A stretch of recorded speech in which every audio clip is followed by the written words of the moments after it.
That is for Deen al-Islam, religion with Allah since time began. That is for dhikr, remembering Allah, and Ra is for the month of Ramadan. Oh, Ramadan. That is for Zakat, to cure our greed, when we give our money to those in need. Sa is for Salamun Alaykum, peace be with you, wa alaykum assalam. Nothing ever happens by chance. Really.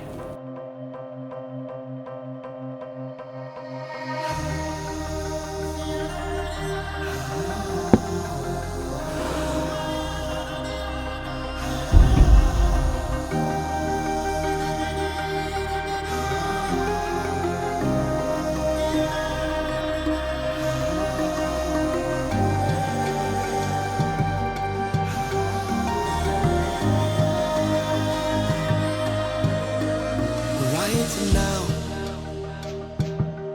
they don't know your name. They will see your game. Turn the dark to light. Answer the call. No one can stop your shine. The world Focus on the destination and not the journey, or where you're from.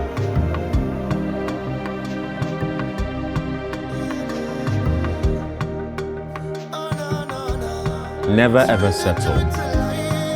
Make big moves from your small space.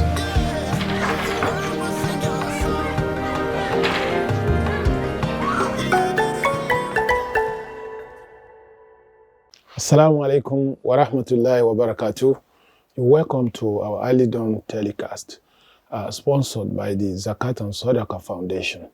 Today, inshallah, we are looking at the role of the administrators, the al-amil, those who are in charge of managing and administering zakat, as well as its derivatives like sadaqah or awqaf. This role is so onerous that Allah subhanahu wa ta'ala has divinely decided to make the administration one of the recipients of the zakat. And then is a psychological assignment, because if there is no one, if the collector is not taken care of, it's likely to mismanage the collection. But Allah subhanahu wa ta'ala recognizes who knows man, and he knows that he is also exposed to what we call the moral hazard of zakat collection. So Allah decided and decides in the Quran to say, yes, al-amiluna alayha, they are also to be recipients of zakat. And without a good management, without a good administration, zakat objectives can never be realized. And that's why Allah, in His infinite wisdom, has taken them out for collecting the zakat. Then in our modern world, what are the, in specific terms, what are the roles of zakat collection, zakat collectors and administrators?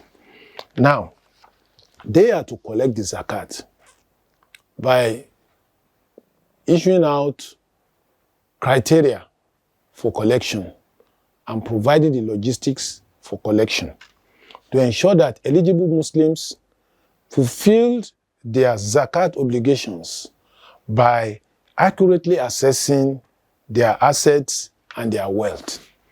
Not only that, they must also ensure efficient distribution of the zakat, by allocating zakat funds to the rightful beneficiaries, including the poor, the needy, and other designated categories as per Quran chapter 9 verse 90. They are supposed to ensure that. Number 3, transparency and accountability. They must also maintain trust through proper record keeping, and public disclosure of zakat collections and distributions. They must be giving out audited accounts of their operations on annual basis. And we are also talking of external auditors. External auditors must be the ones that will release the account to the members of the public. Number 4, community engagement.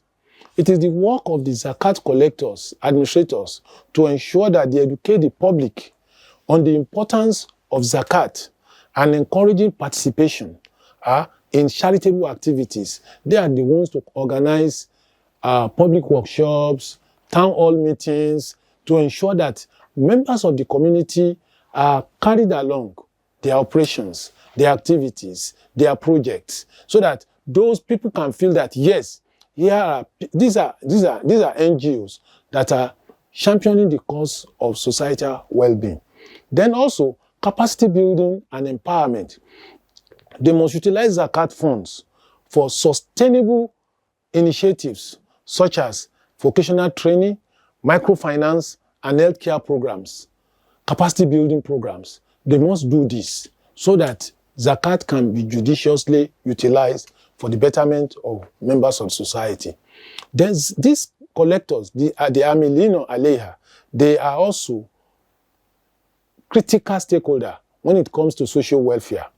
They are the ones who ensure that poverty is alleviated or banished from the society, because by providing direct financial support to the underprivileged, Zakat ensures basic needs such as food, clothing, and shelter are met.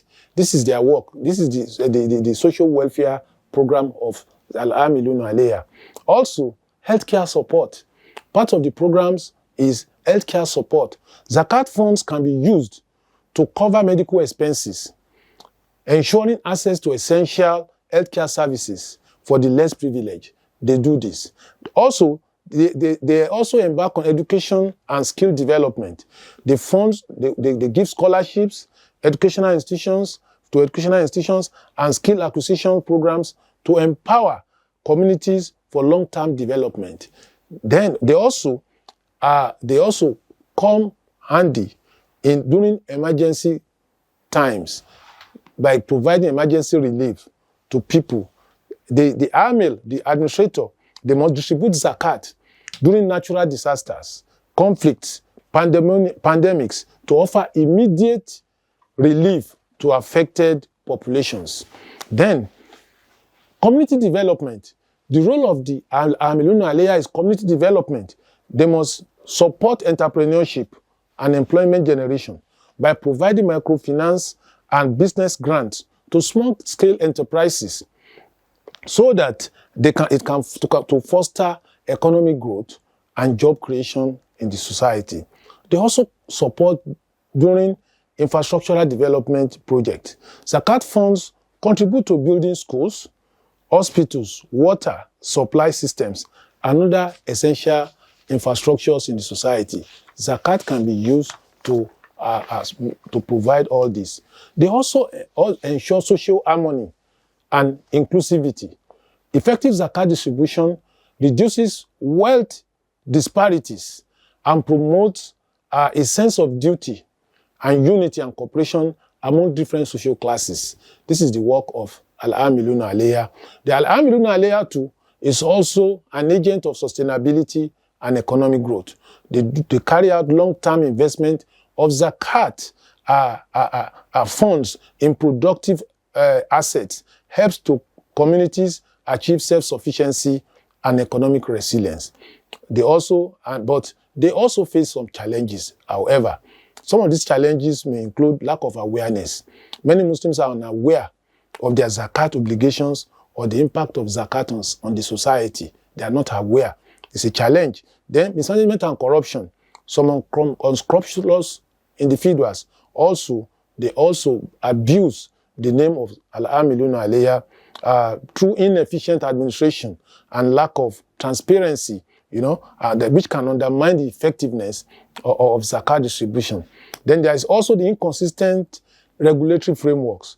Variations in Zakat administration across different countries affect its implementation and efficiency. Also, limited use of technology. Some Al-Amiluna Aliyah are not technology savvy. they are not, they don't know much about how they can deploy technology to ease their operations. So then what are we recommending? Our recommendation means starts from strengthening governance and regulation. We have to establish clear policies and legal frameworks to ensure proper zakat and transparency. Then also, we have to leverage technology. We have to engage in capacity building for Al-Amilun Alayha. There must be public awareness and participation. There must be integration with social welfare program. This and others are what Zakat and Sadaqat Foundation is known for. We are not relenting or relaxing our devotion, our tenacity in ensuring that we professionalize this work.